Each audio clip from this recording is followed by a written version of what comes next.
to Minister of Information, Director of Information Services,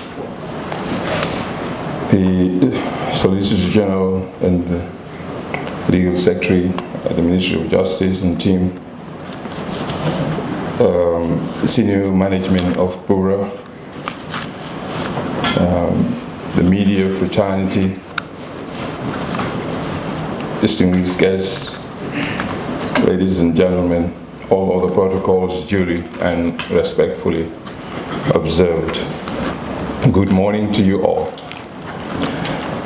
On behalf of the board, management and staff of PURA, I would like to thank the Honorable Minister and his team for inviting us here today to shed light on some of our key activities as it relates to our functions. I would like to note that PURA as an entity has employed similar strategies in engaging with consumers, such as the Consumer Parliament. We know that this type of open engagement works, and therefore we wholeheartedly subscribe to this event as initiated by the Minister and his team. And we want to thank them for this wonderful initiative.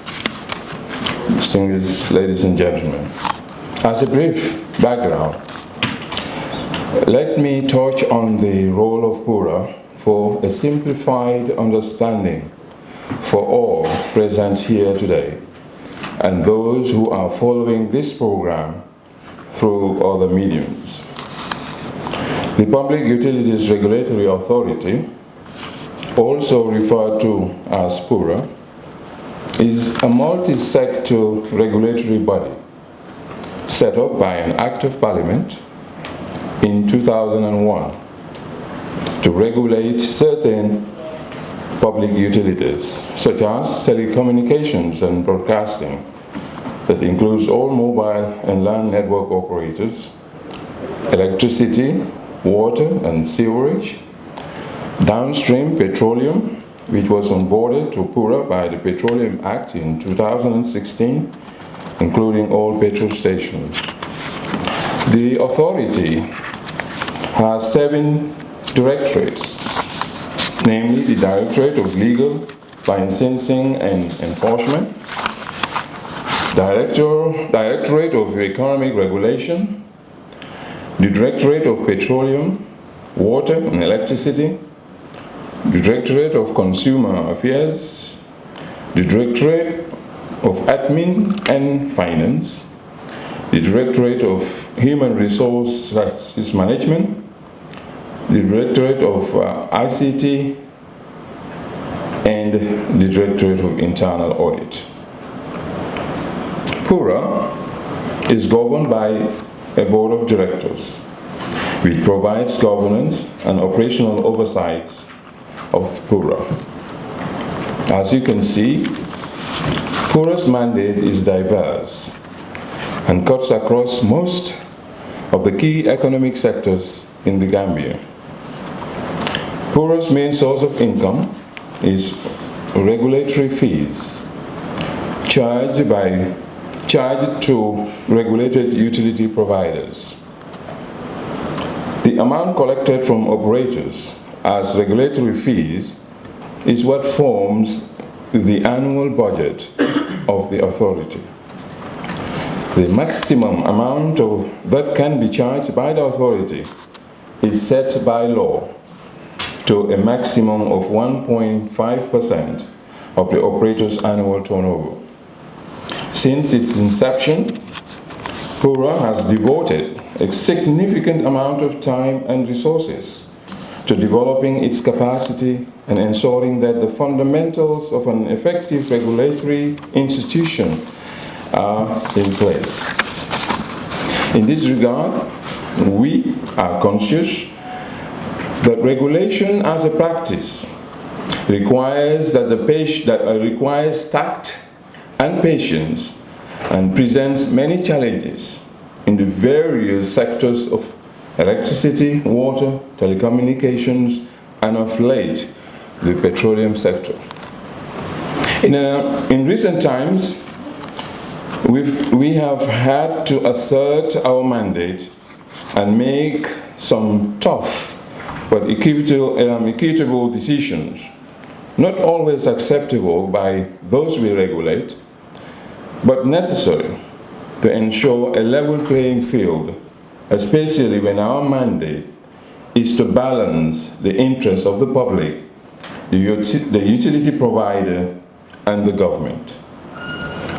We at PURA recognize that to deal with the functions set out in the PURA Act, and given the dynamic nature of the development of regulated utilities, we must be seen to be ensuring that services are delivered based on fairness. We are also challenged to provide universal services throughout the country to ensure that utility services are accessible to all Gambians, irrespective of their geographical location. Against this background, we collaboratively work towards equity in development. Against this background, like I said, we collaboratively work towards equity in development. I would like to present some of our major achievements and challenges as follows. Achievements in the legal licensing enforcement. To ensure no one operates in this regulated sector without first obtaining a valid license, we have evaluated various applications for numerous categories of licenses and made notable achievements in terms of licensing compliance obligations. We have successfully issued various categories of licenses to 5 telecommunications operators in the country, 18 internet service providers, 39 commercial radio licenses, 9 community radio licenses, 6 television broadcasting content provider licenses, 93 petroleum products licenses, 5 electricity licenses, 1 sewerage license. We have also continued to undertake continuous monitoring exercises to ensure those licensed in the regulated sector provide services in accordance with the terms and conditions of their licenses and the governing regulatory framework. Additionally, we continue to monitor with a view to ensure that no one provides a regulated service without first obtaining a valid license, and that those found in violation are adequately dealt with in accordance with the law's provisions. In 2024 alone, we have undertaken 4 enforcement actions in the telecommunications sector, 1 in the water sector, 4 in petroleum, and most recently 33 in the broadcasting sector.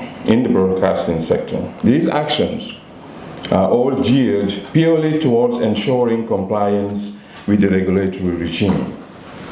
Then development of infrastructure sharing regulations is at an advanced stage, expected to support the optimal and sanitized utilization of infrastructure development in the communications sector.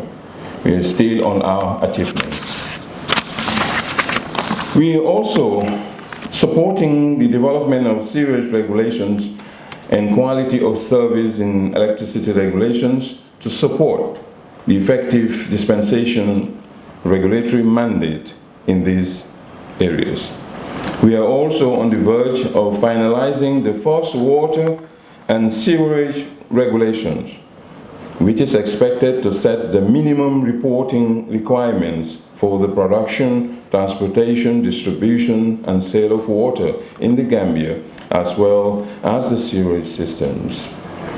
This will go a long way to enable the authority to dispense its role in water and sewerage system regulations.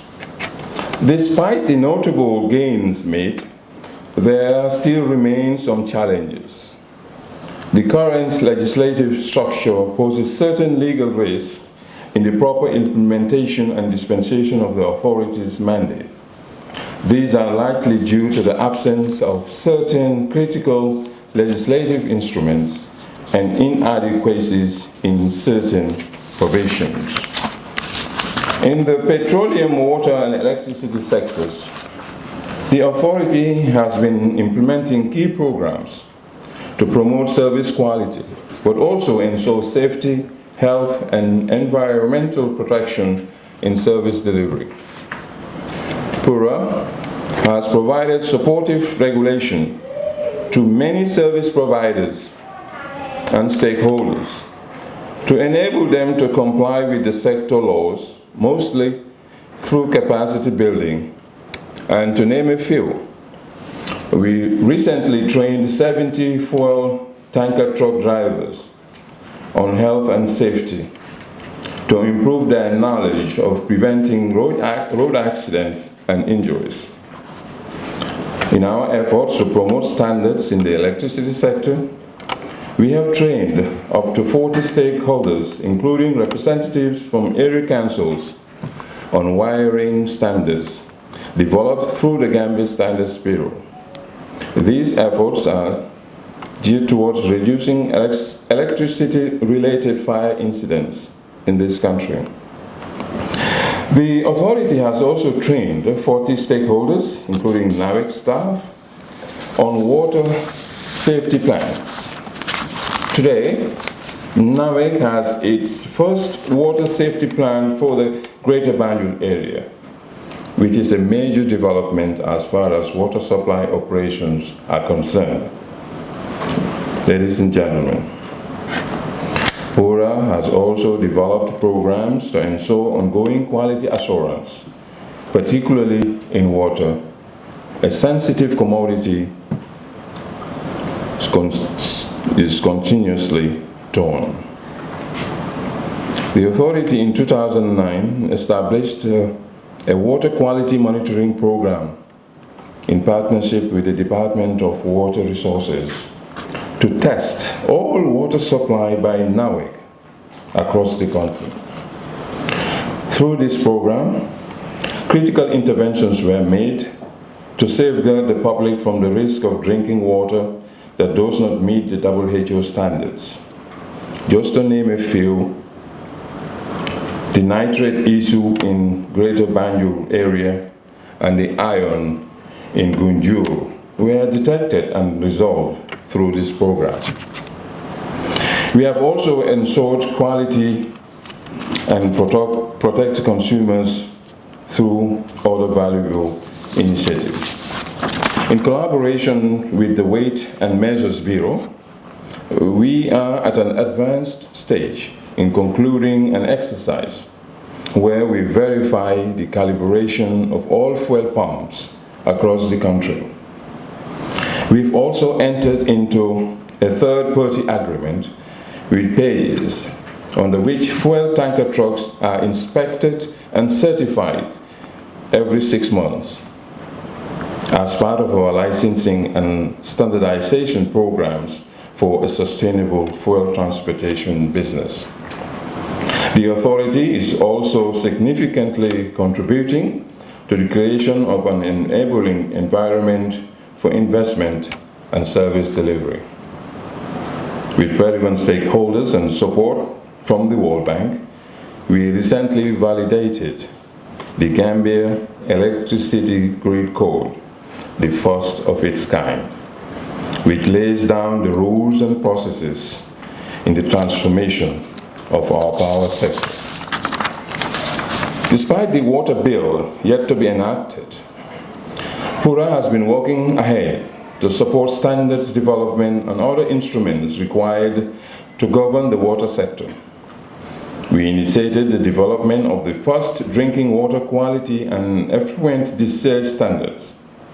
And following a high-level inception workshop, there is a national committee working on a regulation for sewage transportation.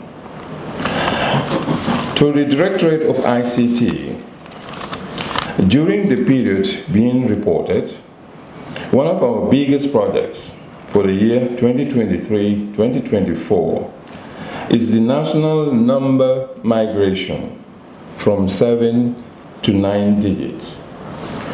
To enable efficient numbering plan and alignment with global best practices. This initiative, we believe,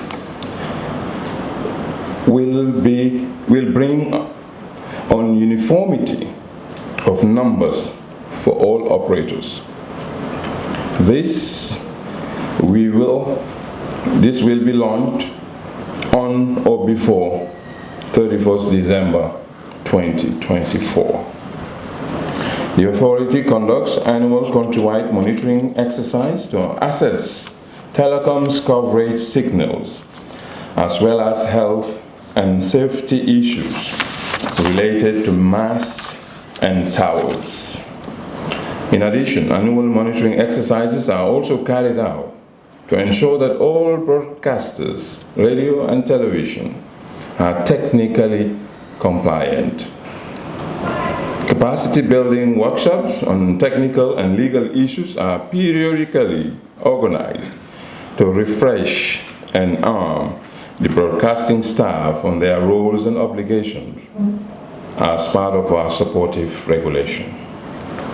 Based on consumer expectations of safety, the authority has procured electromagnetic field EMF monitoring equipment to monitor radiation transmitted by telecoms antennas due to concerns raised by the public on installed antennas in their vicinity.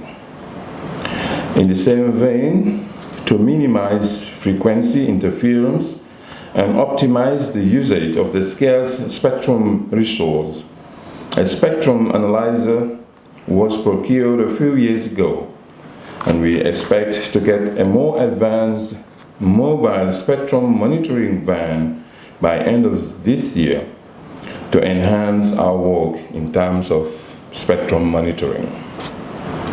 PURA staff are currently manning GM CERT.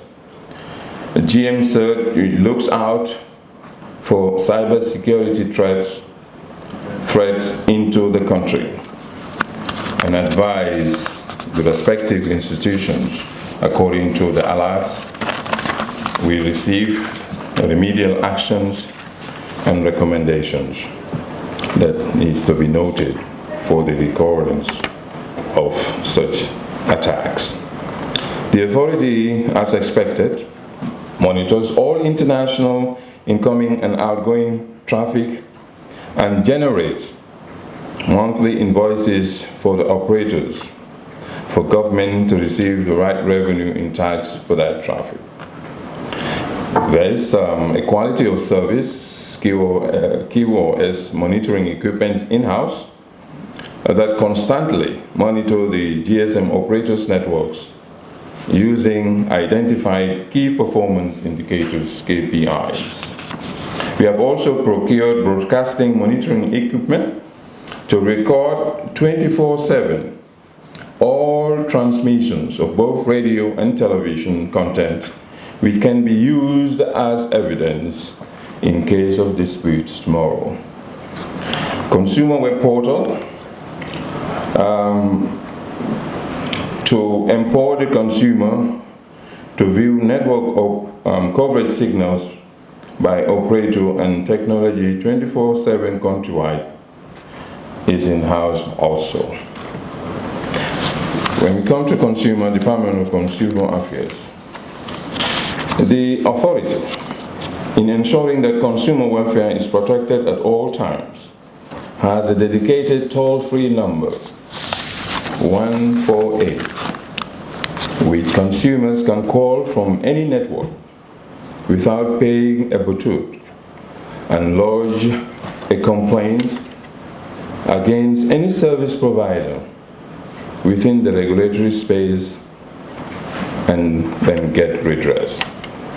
Currently, There are two major flagships programs which the authority conducts to inform, educate, and communicate with consumers. These include the Consumer Parliament and Bantaba outreach to the rural communities. In conducting the Bantaba outreach program from 2010 to date, we have so far covered 99 villages, out of which 43 villages have benefited from installations of new BTs,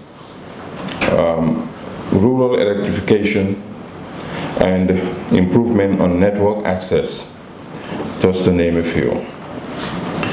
The Consumer Parliament, which is usually conducted in the GBA, will celebrate its 16th year anniversary this year, and is aimed at giving voice to consumers across the entire spectrum to come face to face with the echelons of the regulated utilities and get redress.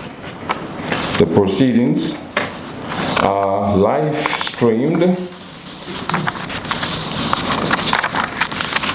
to ensure that consumers in the diaspora are not left behind. They can also follow. Telecommunications network scams continue to be a challenge. From 2022 to date, the authority has recorded a total amount of $499,608 in scams from consumers, of which $224,929 has been recovered by PURA through the operators. Currently, major sensitization strategies are being deployed using social media platforms and influencers to educate the masses in combating this menace. Furthermore, the authority, in its quest to ensure inclusivity, has recently engaged with 3 conventional schools, namely the Gambia Senior Secondary School, Nusrat Senior Secondary School, and the Methodist Academy, as a pilot to engage students and the youth population in our activities, making them PURA students ambassadors in disseminating information in their schools and communities about the mandate and role of PURA. A similar pilot will be conducted to target the schools in the rural area early next year. The authority has, over the years, conducted a pilot exercise in communities facing challenges with electricity, low voltage, and facing challenge with low voltage, and has brought over 1,000 pieces of CLF bulbs to improve their consumption in electricity usage. This has yielded dividends for consumers and has provided cost savings in communities like Tobacco Road and Caniving South. The authority continues to provide avenues for complaint handling through a walk-in service from 9 a.m. to 5 p.m. I am being reminded of time, but I want to crave the indulgence of the Honorable Minister and the Chairman that PURA is huge. PURA's role is huge. And you just cannot, we want to inform the public, we want to tell them what we do and what we engage in, our challenges. And I believe that we will endeavor to meet the time that has been given to us, but bear with us. Finance and administration. Apart from our expected day-to-day financial prudence, we continue to experience the following challenges. There are difficulties with some GSM operators for the payment of regulatory fees, especially Gamtel and Gamcell and others. And also some private TV stations and radio stations do not regularly pay their regulatory fees on time, despite the reduced and revised amount requested. There's timely submission of their audited financial statements for regulatory functions We also have difficulties in payments of the gateway invoices, again, especially by Gamtel and Gamcell and few others. Continuous professional development that is due to lack of funding. On the Department of Economic Regulations, on the electricity subsector, Honorable Minister, the authority since 2009 has constantly reviewed and set the tariff for NAWEC to ensure that consumers are not overcharged. As NAWEC extends its coverage, it becomes imperative that more consumers are subscribed to its services, and the authority ensures that third-party service providers are licensed to vend electricity tokens on behalf of the company.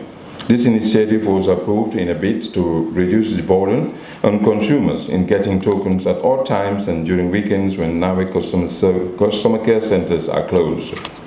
The authority in the telecom sector, where the sector is deemed competitive, the authority adopts a non-interference policy in the determination of end-user tariffs. However, when competition fails to address the concerns of the consumers, the law allows the regulator to conduct a market assessment study, and where there is an existence of dominance, certain remedies can be proposed to address the market's failure issues. Mr. Chair, such assessment was done and the result is being studied. The authority is also embarking upon a cost of service study, which will scientifically determine if the services being offered by the telecoms operators are excessive and proper recommendations. The challenge is getting accurate data and on time from the utilities we regulate is one of the challenges we grapple with. Without these data, it is difficult to properly regulate the sectors we regulate. Another big challenge is minimizing the frequent fiber optic cuts on the sole fiber backbone network managed by Gamtel. These unfortunate fiber cuts result in serious internet outages in some instances. Challenges also in the legal licensing and enforcement. To ensure no one operates in the regulated sector without first obtaining a valid license, we have evaluated various applications for numerous categories of licenses and made notable achievements in terms of licensing compliance applications. We have successfully issued various categories of license to these, the following, as we have indicated: internet service providers, commercial radios, community radios, and electricity licensing and the civil. For the Directorate of Human Resources, PURA, as a multi-sector regulatory authority, is manned by professionals who are meant to be experts in their various fields. Although there is need for more professionals to fill the growing and expanding sectors we regulate, the current staff number, which is around 82 active staff, are well trained in their areas of specialization. As a regulator, training is key in our activities so as to keep us at par with the industry. As a result, the authority offers capacity building programs within and outside the country in the form of fully funded master's programs, study tours, short-term professional training, etc. to our staff members. All these training opportunities has to an extent help in providing the authority with the needed manpower to effectively regulate the diverse utility sectors of the country. Notwithstanding, Honorable Minister, inadequate training budget due to our limited source of revenue has also hindered the authority's ability to provide adequate specialized trainings to all the staff who needs them. Finally, before my management team and I answer your questions, I sincerely hope that through this Mansakunda Forum, and indeed through our other information giving sessions and public discourse awareness about the work and functions of PURA, we hope it will increase, and the value and benefit of